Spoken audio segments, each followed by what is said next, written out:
இந்த உலகத்திலே பல தேவர்கள் உண்டு, ஆனால் மெய்யான தேவன் ஒருவரே, அவர்தான் ஆண்டவராகிய இயேசு கிறிஸ்து. ஆம் பிரியமானவர்களே, அவருடைய மகிமையான மகத்துவமான காரியங்களை குறித்து சொல்ல கால நேரம் போதாது. இப்பொழுதும் கூட சங்கீதம் 99:9 என்ன சொல்லுகிறது என்று கேட்போமா? நம்முடைய தேவனாகிய கர்த்தரை உயர்த்தி அவருடைய பரிசுத்த பர்வதத்திற்கு நேராக பணியுங்கள். நம்முடைய தேவனாகிய கர்த்தர் பரிசுத்தமுள்ளவர். இதை கேட்கும் அருமையானவர்களே, இந்த பரிசுத்தமுள்ள தேவனுக்கு நிகர் யாருமே இந்த பூமியில கிடையாது, வந்ததும் கிடையாது, இனி வரப்போறதும் கிடையாது. காரணம், என் முன்னோர்கள் சொன்னார்கள், ஓம் கண்ணி சுத்தாயே நமக்கு. அதோட அர்த்தம், கண்ணின் வயிற்றில் தூயாவையால் பிறந்த கடவுளை உம்மை வணங்குகிறேன்.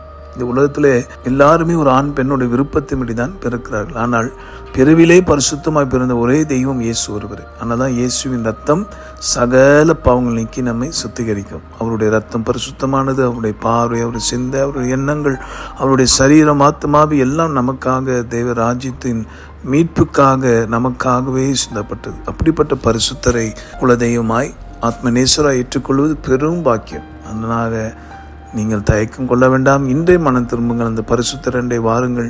அவர் நம்மை பரிசுத்தமாக்குவார். காரணம், பரிசுத்த அலங்காரத்துடனே கர்த்தரை தொழுது கொள்ளுங்கள் என்ற கட்டளையின்படி செய்வோமா?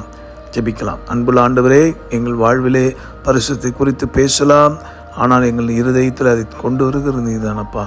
இன்றைக்கு முயற்சியை செய்யாமல் வெற்றி பெறலாம் என்று பார்க்கிற, பகல் கனவு காண்கிற மக்களை மன்னித்தரலும், பரிசுத்தமான தேவனை நாடவும் தேடவும் தாழ்த்தவும் ஆண்டவரே உம்மை மாற்ற உயர்த்தவும் கற்றுத்தாரும். எல்லா புகழும் தூய் உமக்கே.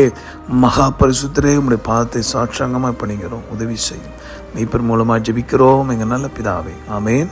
மகா பரிசுத்தர் இயேசு உங்களை இன்னும் மேன்மைப்படுத்துவாராக. உங்களுக்காக திறப்பில் நிற்கிற உங்கள் சகோதரன் Mani Iyer. God bless you.